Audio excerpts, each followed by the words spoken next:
Gas cylinder LPG ಒಂದು ರೀತಿ ಕರ್ನಾಟಕ ನಿತ್ಯ ಕಣ್ಣೀರಿನ ಕಥೆಯಾಗಿದೆ.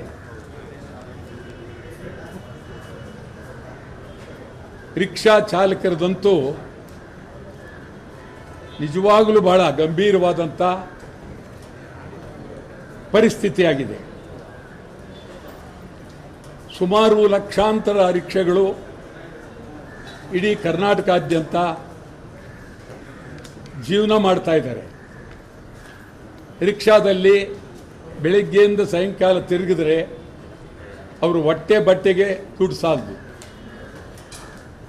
ಅಂಥದ್ರಲ್ಲಿ LPG ಸಿಗ್ತೇ ಇರೋದು. ನಾವು ಅವ್ರನ್ನ ನೇರವಾಗಿ ಉಪವಾಸದಲ್ಲಿ ಇರಬೇಕು ಅನ್ನೋ ರೀತಿ ಮಾಡ್ತಾ ಇದ್ದೀವಿ. ಉಪವಾಸದಲ್ಲೇ ಇದ್ದರೆ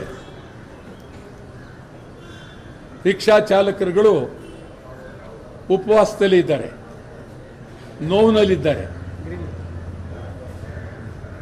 LPG ಗ್ಯಾಸ್ ಸಿಲಿಂಡರ್ ಇದರ ಬಗ್ಗೆ ತೀವ್ರವಾಗಿ ಹೋರಾಟವನ್ನು ಮಾಡಬೇಕು ಅಂತ ಮಾಡಿದ್ದೀವಿ. ಈಗಾಗಲೇ ಮಾಡಿದ್ದೇವೆ. ಡೇಟ್ ಯಾವತ್ತು ಹೇಳು,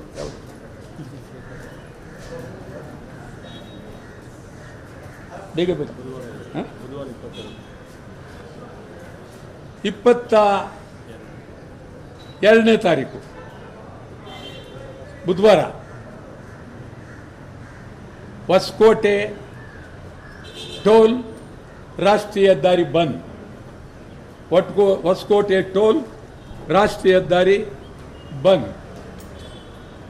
ರಿಕ್ಷಾ ಚಾಲಕರುಗಳಿಗೆ LPG ಕೊಡಬೇಕು.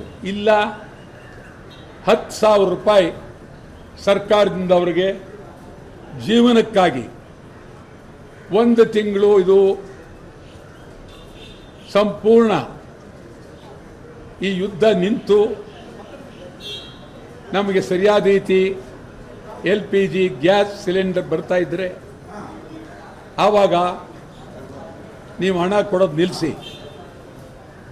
ನಿಜವಾಗಲೂ ತೊಂದರೆಲಿದ್ದಾರೆ, ಕಣ್ಣೀರಿನಲ್ಲಿದ್ದಾರೆ.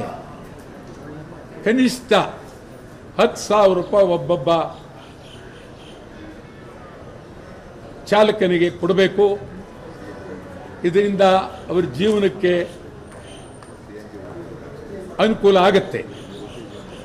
ಅಮೇರಿಕಾ, ಇಸ್ರೇಲ್, ಇರಾನ್ ಈ 3 ದೇಶದ ಯುದ್ಧ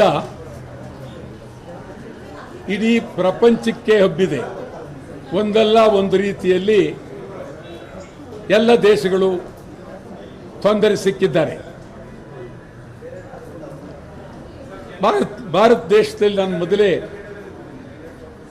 ಚಿಂತನೆ ಮಾಡಿದ್ದೆ, ನಮ್ಮ ಪ್ರಧಾನಿ ಮತ್ತು ವಿರೋಧ ಪಕ್ಷದ ನಾಯಕರುಗಳು